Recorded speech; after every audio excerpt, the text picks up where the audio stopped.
कि बच्चे लोग आप बहुत गलत कदम उठा देते हैं केवल एक एग्जाम में फेल होने के बाद। मैं मानता हूं कि आप 10 एग्जाम में फेल हो गए, ये लास्ट चांस था, पर क्या यही एक ऑप्शन था आपके पास कि आप जाएं और अपने आप को खत्म कर लें? उस घटना ने मतलब हमें ऐसे अंदर से झकझोरा था कि यार ये नहीं होना चाहिए बस। अगर हमारे कट ऑफ बताने से किसी एक बच्चा भी अपने माँ बाप से दूर जा रहा है तो इसमें हमारी कमी है ना। और हमारे कट ऑफ बताने से क्यों, वो तो फिर पेपर खराब होने से भी जा रहा है, तो उसमें फिर एसएससी की कमी है। कई बार वो पेपर आउट हो जाता है, सॉल्वर पकड़े जाते हैं, उससे भी जा रहा है। मैं इन सब बातों का बस एक ही संदेश देना चाहता हूं कि भाई ये जॉब वॉब ये नौकरी वोकरी आपके जीवन से बहुत छोटी है। जीवन बहुत कीमती है, बहुत आसानी से नहीं मिलता। और जिनकी वजह से आप ये कदम उठा रहे हो, कौन है वो? आपके माँ बाप। कि मैं अपने माँ बाप को कैसे मुंह दिखाऊंगा, उनको मैंने बहुत उम्मीदें दे रखी थी, इसीलिए ये कदम उठता है। मैंने बहुतों से प्रॉमिस कर रखे थे, बस चंद महीने और, बस चंद दिन और, इस वजह से वो कदम उठता है कि मैं उनसे क्या बोलूं जाकर के, है ना? बताइए, यही तो दुख होता है ना जब आप एग्जाम में फेल होते हो। पर आप ये सोचो ना कि अगर आप चले ही गए उनके पास से, एग्जाम पास चाहे आप 100 बार मत करो, 100 बार उन्हें झूठी उम्मीदें दो, और वो दर्द तो बहुत बड़ा है उससे, जब आप उनके पास से हमेशा के लिए चले जाएंगे।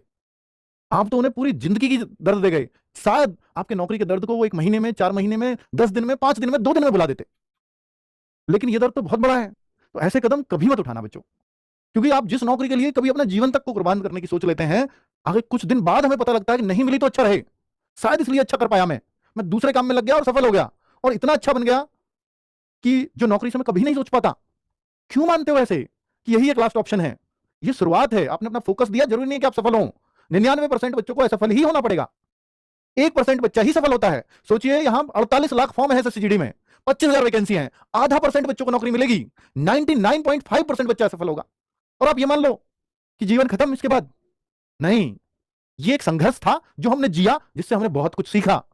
ये अब लाइफ में काम आएगा कि हम कुछ करने की सोचेंगे तो हमें दिमाग में रहेगा कि हम असफल भी हो सकते हैं।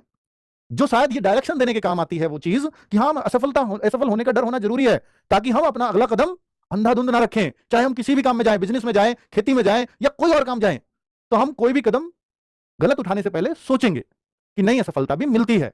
असफलता बाधक नहीं होती, असफलता आपको समझदार भी बनाती है ना? तो इसलिए ऐसी चीजें दिमाग में मत लाया करो, ठीक है? मैं तो कट ऑफ बनाना छोड़ ही दिया हूं, अब मैं तो नहीं बताऊंगा। पर मैं उन बच्चों की वजह से वीडियो लेकर आया ना। मैंने आपसे डेटा भरने के लिए देखो ना वीडियो बनाई, ना गूगल फॉर्म का डेटा लगाया था कहीं, बस व्हाट्सएप चैनल पर शेयर किया, जिसकी वजह से 38-40 हजार बच्चों का डेटा आया। पिछली बार हमने वीडियो बनाई तो 1 लाख प्लस, 1,40,000 का डेटा था, या पता नहीं एग्जैक्टली कितना, पर 1 लाख प्लस डेटा था। उससे फिर मैंने कुछ अंदाजे लगाए जो कट ऑफ में नहीं बैठे कुछ राज्यों के सही, मानता हूं मैं, और जरूरी नहीं कि मैं इस बार भी लाऊं तो सही बैठेंगे, है ना? तो मैं क्यों ही लाऊं कि कट ऑफ के आंकड़े भी सही ना बैठे और कोई बच्चा अपने माँ बाप से छिन जाए? नहीं लाऊंगा भाई, क्या जरूरत है ना? तो मैं आपको उन 40,000 बच्चों के डेटा के आधार पर कुछ एनालिसिस, कुछ विश्लेषण लेकर के आया हूं, जिससे आप कुछ अंदाजा लगा पाओगे कि इस बार कैसा पेपर आया है।